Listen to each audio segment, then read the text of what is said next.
Chile's golden age was famous for defeating Lionel Messi's Argentina in the Copa America final both times in 2015 and 2016, bringing in international prestige to the national team. How did it start so well? Chile's golden generation didn't begin with trophies. It began with failure, frustration, and a total shift in how the way they viewed football. Before that, in the late 2000s, Chile's national team was not viewed as a global powerhouse. Chile had the football passion as its other neighbors in South America, with talented players and a strong fan culture, but internationally they were inconsistent. They often missed multiple World Cups, struggled organizationally as they lived in the same neighborhood of countries like Brazil and Argentina. Everything changed when Chile made one of the most important decisions in its football history. They hired Marcelo Bielsa in 2007. Chile chose Marcelo Bielsa because the country was desperate for a complete football reset. Before Bielsa arrived in 2007, Chilean football was frustrated and unstable. The national team had missed the 2002 and 2006 World Cups as federation politics were getting in the way of Chile's national development. It felt like the country had little direction, and during the same time, businessman named Harold "Man" Nicolas became president of the Chilean Federation. He wanted something extremely radical and different. Instead of hiring a safe local coach, he wanted someone to completely transform Chile's football culture from top to bottom. That's why he picked Bielsa. Even before Chile, Bielsa has already gained a legendary reputation in football circles, as he coached the Argentinian football team and Athletic Bilbao, later on becoming famous for his obsessive tactical ideas and ultra-aggressive football philosophy. But Bielsa also had a reputation for being intense and stubborn, as well as unconventional. Many federations viewed him as too difficult to manage because he demanded huge control over training, youth development, and facilities, along with scouting and discipline. Yes, very hard to do. Very hard to let a coach handle all of that. But Chile was in a very desperate and broken state of football, so they was willing to give him a chance. And honestly, he proved out to be incredibly well and gave out incredibly good results. As he studies the opponent's tactics in insane details, he pushed players way more physically harder than almost any coach in the world can do. Training under Bielsa is reported to be very brutal, but Chile's younger players bought into it as they felt like they're finally building something. The core of the golden generation started with players like Alexis Sanchez, as he became the attacking superstar of the team. He played every match like his life depended on it, with his pressing, movement, dribbling, and energy that terrified a lot of defenders. Arturo Vidal was a warrior. Honestly, Vidal might have been the perfect Bielsa style player. He could tackle, press, score, pass, and run endlessly, while also intimidating opponents physically and mentally. He gave Chile an edge and a personality. Vidal played aggressive football, which inspired the national team. In the midfield, he balanced chaos and control simultaneously. During Chile's peak years, Vidal was one of the best all-around midfielders in the entire world, playing for Bayern. Claudio Bravo was the calm leader, while the rest of the team often played emotionally and aggressively. Bravo gave Chile composure. He was extremely important tactically because Chile played the high defensive line, meaning the goalkeeper had to act almost like a sweeper behind the defense. Gary Medel was the heart of the defense. Despite not being tall for a defender, Medel played with an unbelievable aggression and courage. Fans call him a pit bull because how much he fiercely challenged his opponents. He embodied Chile's mentality perfectly. Fearlessness, confrontational, emotional, and intense. Medel was crucial because Chile's style required defenders to willingly defend huge spaces behind the midfield. That system is risky unless defenders are brave and aggressive enough to step forward constantly. Eduardo Verges was a finisher. What's interesting is Verges was often more dangerous for Chile than his own club team. Internationally, he fit perfectly into Chile's attacking transitions. While Alexis attracted defensive attention and created chaos, Verges exploited the openings with intelligent movement and clinical finishing. He scored massive goals in the Copa America tournaments and became one of the most important players for Chile. His chemistry with Alexis Sanchez was also extremely important because they understand each other's movements. In the 2014-2015 period was the absolute peak of Chile's football team. This is when Chile stopped being viewed just as a talented South American side, but one of the most feared teams in world football. At the 2014 World Cup in Brazil, Chile was placed into what many considered a nightmare group. Spain, the national football team, which won the World Cup in 2010, the Netherlands national team, which were 2010 finalists, and then Australia. But instead, Chile shocked the entire world.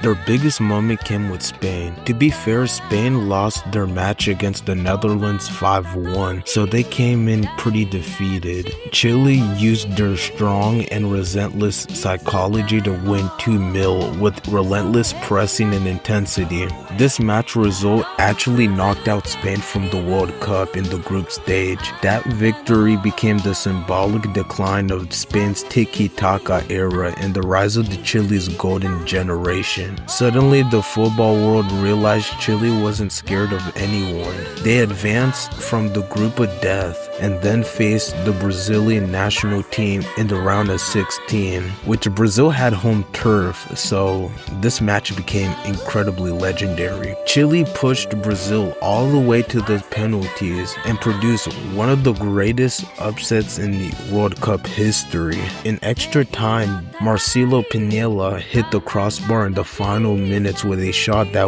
would have eliminated Brazil. Even today, many fans see that moment as one of football's greatest what-ifs. If Brazil would have been knocked out of the tournament in the round of 16, they wouldn't have faced Germany and their 7-1 defeat. But luckily for them, or unfortunately for them, Brazil eventually survived on penalties thanks to Julio Cesar's saves. Even though Chile were eliminated, their reputation exploded globally after that tournament. Then came the 2015 Copa America, hosted in Chile.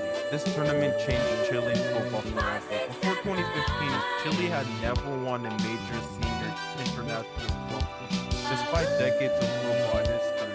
They have reached the Copa America finals before, but are always failed in the final step. Hosting the tournament created an enormous pressure because fans believed this golden generation was finally good to make history, and they delivered. Chile finished the tournament unbeaten, scoring 13 goals and only conceding 4. They topped their group, destroying Bolivia 5-0 and then beating the defending champions Uruguay in the quarterfinals. And afterwards, they defeated Peru in the semifinals to reach against the finals in Lionel Messi and Argentina's football team. Previously last year, Lionel Messi made the World Cup final with Argentina, but they lost to Germany. And they were entering as favorites to win the entire tournament, as this will prove to be one of the most strongest Argentinian sides. But this final became one of the most emotional matches in Chilean sports history. After an intense 0-0 draw, which either side could have actually won and became champions of all of South American football, Chile later on defeated Argentina 4-1 on penalties to win their first ever Copa America. Alexis Sanchez scored the iconic winning Pinita penalty, while Claudio Bravo captained the side calmly through the penalty shootout. Vidal was named man of the match in the final, and Vargas finished as the top tournament goal scorer. Aranguez controlled the tempo, linked the midfield to the attack, pressed intelligently, and made the system function smoothly. Coaches love him because he understood position and decision making at a very high level. He often did the invisible work that allowed Chile's chaos to stay organized. The 2016 Copa America Centenario was the moment Chilean national team proved that their 2015 title was not a fluke. A lot of people after 2015 said Chile only won because they hosted the tournament. To be fair, they could be right because many national teams have home field advantage when it comes to tournaments due to their supporters, and also they kind of bribe the referee to make decisions that go into their favor, like South Korea did in 2002. But we're not going to get into that. So yeah, Argentina was unlucky, which to be fair, they was unlucky, and they had many chances to score in Santiago, but they just didn't. And many people said that they cannot do it again. But in football, you can never say never. To the United States in 2016. And honestly, they even made themselves even look more dangerous. The tournament was historic itself because it celebrated 100 years of Copa America, and it was the first ever edition to be hosted outside of South America, with 16 teams participating instead of the usual format. Chile started a little bit off as they lost their match 2-1 to Argentina in the group stage, and after that, many people thought that Chile looked tired and vulnerable during their emotional highs of 2015, but that defeat actually woke them up. After that, Chile began exploding offensively as they beat Bolivia 2-1, then beat Panama 4-2, and then produced one of the most shocking results in modern football history as they defeated Mexico. Not even defeated, they destroyed the Mexican national team 7-0 in the quarterfinals. That match became legendary as Mexico entered the game unbeaten, and many people actually believed they could win the tournament on American soil. But instead, Chile completely humiliated them with a relentless pressing, movement, and finishing. Vargas scored 4 goals against Ochoa, while Alexis Sanchez scored the defensive part, and Chile looked unstoppable. Even today, many people still consider this to be one of the most greatest performances at a Copa America knockout game. Except for Mexican fans, they consider this as one of their worst performed games ever, as the national team was completely humiliated. They defeated Colombia 2-0 in the semifinals to reach another final against Argentina.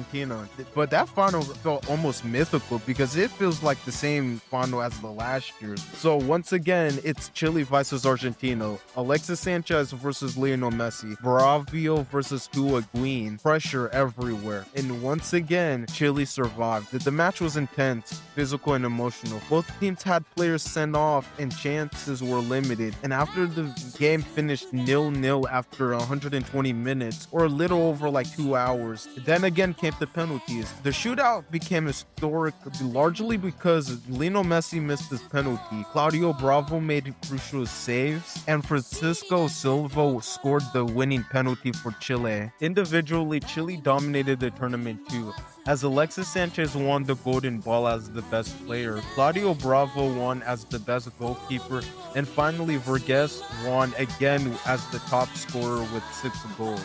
What made 2016 even more important historically because Chile finally improved their football identity that consistently worked against elite opposition. Fast forward a year later, the 2017 Confederations Cup was one of the last great moments of the Chile football generation before everything started. At that point, Chile was viewed as one of the most dangerous teams in the entire world. They won the Copa America in 2015, they won the Copa Centenario in 2016, beat Argentina twice in the final, and developed their reputation as football's ultimate pressing warriors. By 2017, some people think they could be really good dark horses in the 2018 World Cup competition. And honestly, a lot of people even had a real good chance as the Confederations Cup hosted in Russia was basically seen as a preview to the tournament next year. Chile entered with enormous confidence, and it immediately showed why teams feared them. They drew against Germany 0-0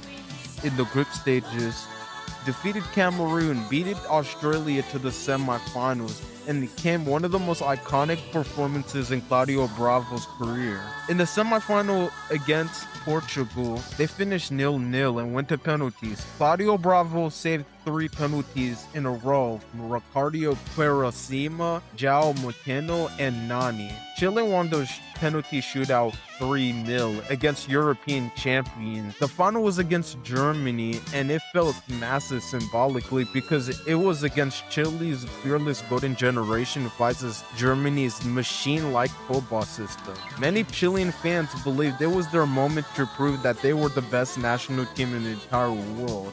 But unfortunately for them, Germany won 1-0 after a defensive mistake from Marcelo Diaz allowed Lars Stindl to score. Chile actually played aggressively and created a lot of chances, but Germany stayed clinical and disciplined. Even though Chile lost, many observers still respected how intensely they competed against reigning world champions. The problem is what happened after the tournament. The Confederations Cup have emotionally and physically exhausted the national team. Chile's core players had already played the World Cup 2014, Copa America in 2015, Copa America Centauro in 2016, along with long European and South American club seasons, and now on to the Confederations Cup in 2017.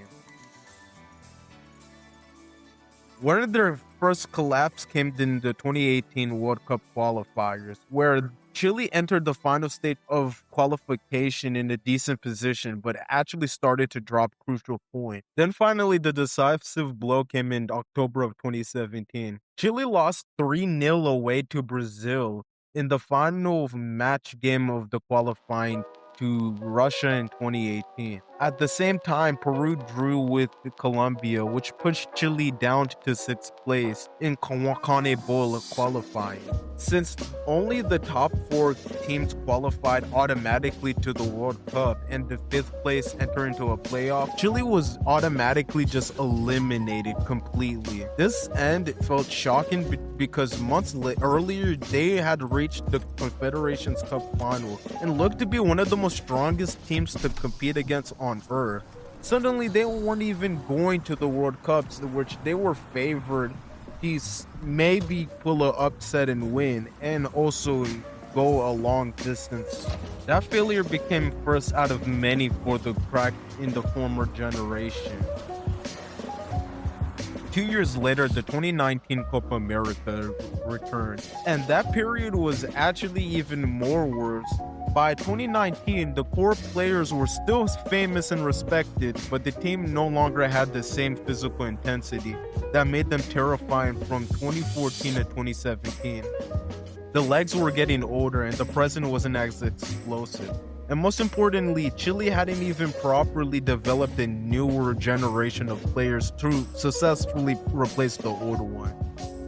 At the 2019 Copa America hosted in Brazil, Chile started to do pretty well as they defeated the Asian visitors Japan 4-0 and also Ecuador 2-1 to make it out of the group stage, which actually they showed their former flashes of old energy as Alexis Sanchez looked revived internationally. Even though his club form declined badly after leaving Arsenal for Manchester United, for a moment fans thought that maybe even the old Chile still had one more run left. Then they met Peru in the semifinals and immediately became humbled because that match became one of the first major signs that the aura from the players were disappearing, as Peru completely shocked them with a 3-0 victory. Chile dominated possession but looked slower, less clinical, and more emotionally frustrated. Then they even lost the third place matchup to Argentina in penalties. The deeper issue was that the same names were still carrying everything: Alexis Sanchez, Vidal, Medel, Claudio Bravo, and Vargas. By this point, almost everyone was entering into their 30s. Then COVID-19 hit in 2020. And honestly, the pandemic period damaged many of the aging international teams all around the world, especially Chile. The South American qualifiers became chaotic as empty stadiums, compressed schedules, long travel, inconsistent fitness, and constant interruptions. Older players struggled physically with non-stop match rhythm after football restarted again. Chile's golden generation had already played thousands of high-intensity minutes across clubs and international tournaments. The pandemic era scheduling only increased fatigue and injuries. At the same time, Chile's younger generation was still not doing good enough to replace the old core, and that created a strange mix with the in-between team, as many people were too old to maintain the old pressing identity. However, the younger ones were not talented enough to reinvent themselves on the international stage. The federation tried to stabilize things by hiring Riedo Ruda, but results became inconsistent as criticism grew quickly. Eventually, he left during qualification, and Martin Lazarte took over and tried to rescue the campaign.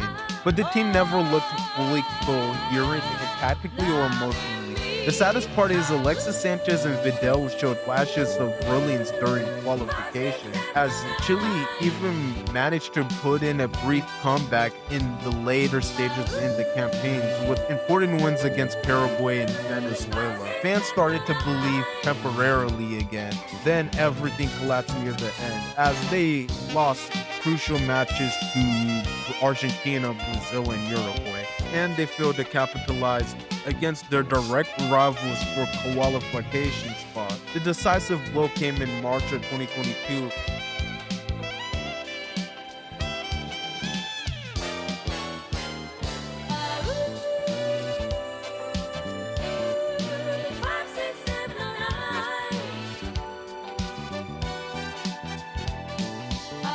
By the time the 2026 World Cup qualifiers arrived, Chile's team looked to be a team wrapped between two eras, although a lot of the older era players became to slip out of the mainstream.